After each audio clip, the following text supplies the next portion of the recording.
So, what is the difference between a cheap fish and chips and an expensive fish and chips? Is it the taste, the quality of the ingredients, or the portions? Well, today I'm going to find out because I'm going to be trying one of the cheapest fish and chips out there and one of the most expensive. So let's start off first with the cheapest. So for the cheap fish and chips, I decided to go to a place called the Cuthbert Brodrick, which I've actually been to before for a previous video, which is known for cheap and affordable food and drink. So let's head in and check it out. The inside is pretty big with the main bar area in the centre and seating in front that extends the length of the restaurant. There's even an upstairs section too, which is easily accessible by stairs on either ends. In fact, the upstairs is even larger than the downstairs with even more seating available, which is where I decided to sit. The menu is pretty large and extensive here with I think too many options to choose from, ranging from burgers to curries and pub classics to pizzas. So a wide variety of food. I think the menu is so big that there's not a food out there that they don't serve. But we're here for one thing only, the fish and chips. I also got a glass of Pepsi with it too as part of the meal, which was nice and refreshing with the slice of lime in it. Now when the fish and chips came out, I have to say it kind of looked a bit disappointing. I'm not sure what I was expecting exactly, but I think I was expecting something to look maybe a little better than this. But I suppose it is the cheaper option. So with this fish and chips, you get a pretty thin and narrow looking piece of fish, although the batter does look light and crispy, so I'm actually looking forward to trying it. You get a wedge of lemon on the side, portion of mushy peas which does look nice and thick, which is my preferred way to have it, and the colour of it is not bad either. You get a portion of chips which are thick cut, and the outside of them look interesting too, like they maybe have batter on them, so we'll have to try them out and see what they're like. But the first thing I have to do is add a bit of salt and vinegar, which you can get from a cabinet that holds all the condiments, and you can get as much as you like.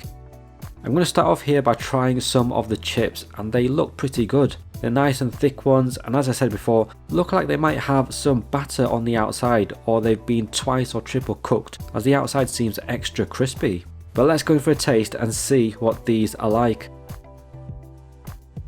They're surprisingly good. I quite like these. The potato on the inside is soft and fluffy. You do get a good potato flavour and a nice floury texture too. The outside is nice and crisp and have a good fried oily flavour to them, so they're pretty good chips. I've got to try some of these out with the tartar sauce. The Heinz ones here and come in these little sachets which you can get from the condiment cabinet. So let's go in for a taste of this. They're pretty good. You get a tangy sourness from the tartar sauce that cuts through the crispy oily flavour of the chips, so pretty delicious. Let's move on next to the mushy peas. Nice and thick in texture, which I like, and you can see little bits of unmashed peas in there too, so let's just go in for a taste of this. You do get a nice pea flavour coming through, and every now and again you get a whole pea in a bite. And the texture is good too, so some decent mushy peas. Let's try it out with one of the crispy chips. It's pretty good again. Now for the main event, the fish. Let's cut it in half and see what it's like in the middle. The fish is nice and white in the middle, and the batter doesn't look too thick or thin either. I like the golden brown colour of the batter too, so I think it's cooked really well. Let's go in for a taste. The fish is really good. You get a crunch from the batter on the outside, and it's quite a light batter, so it's nice and airy and light and not too heavy. You get a decent oily fried flavour too from the batter, which is quite tasty.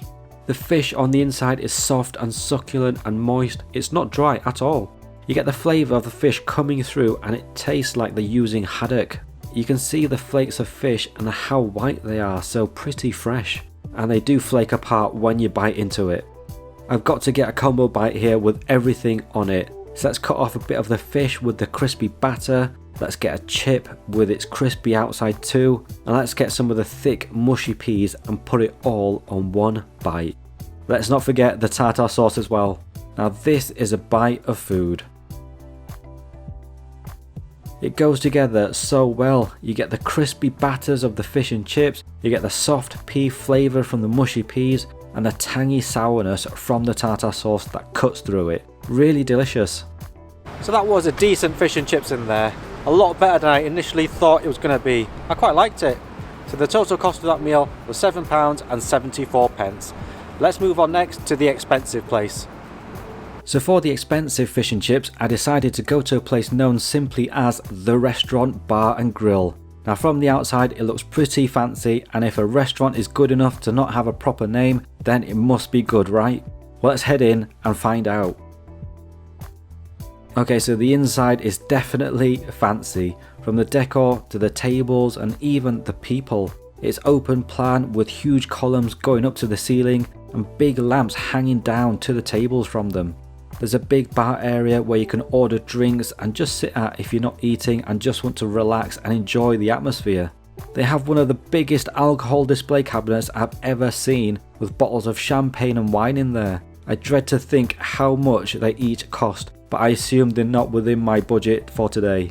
The menu is pretty big with loads of options for starters, salads, mains, and even has a section just for steaks, which, as you can see, is pretty expensive. I just hope I have enough money to afford the meal in here. Okay, I found the fish and chips, which I ordered with a glass of Coke like the cheaper place for comparison.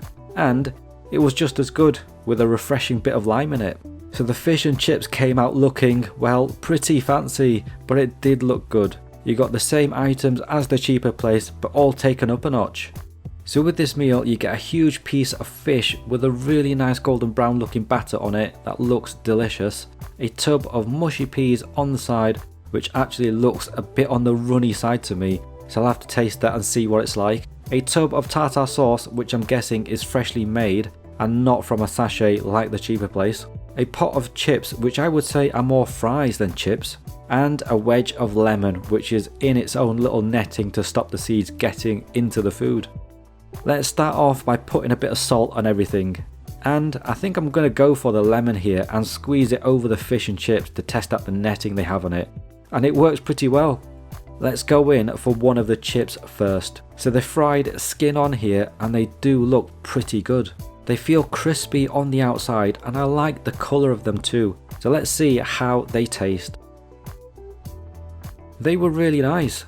The inside is soft and fluffy, you get a good potato flavour, the outside is crispy and crunchy, so a good chip. Next up, let's try the mushy peas. They do look a bit runny, but it's not. Looks can be a bit deceiving here as it's actually nice and thick. Let's try it out. You got a good pea flavour and the texture is a bit finer than at the cheaper place, so less whole peas in it. And it went really well with the chips too. You got the crispy chips with the soft mushy peas. I really want to try out the tartar sauce next as it looks like some good homemade stuff. It looks nice and thick too. Let's go in for a taste with a chip. This was delicious. The tartar sauce was creamy and you get a bit of a sour crunch from the pickle in it. This tartar sauce is great. Let's now try out this amazing looking fish. I'm going to cut it in half so we can actually see the fish in the middle. And it looks soft and juicy, so let's just cut off a piece to try. Now I can't wait for this bite of food because it looks absolutely amazing. So let's just go in for it. The fish was delicious. You can immediately get the crunch from the batter on the outside, which is a little thicker and heavier than the cheap place, but it had flavour. The fish on the inside was even more succulent and soft and moist and flaked away perfectly. It even looked whiter, although it may have just been the lighting in there. But it was definitely a bigger piece of fish, so you got bigger chunks of it and I was really enjoying it. I just had to dip it in the delicious tartar sauce because the subtle flavour of the fish would just work so well with the creamy sour tartness of the sauce. And it did.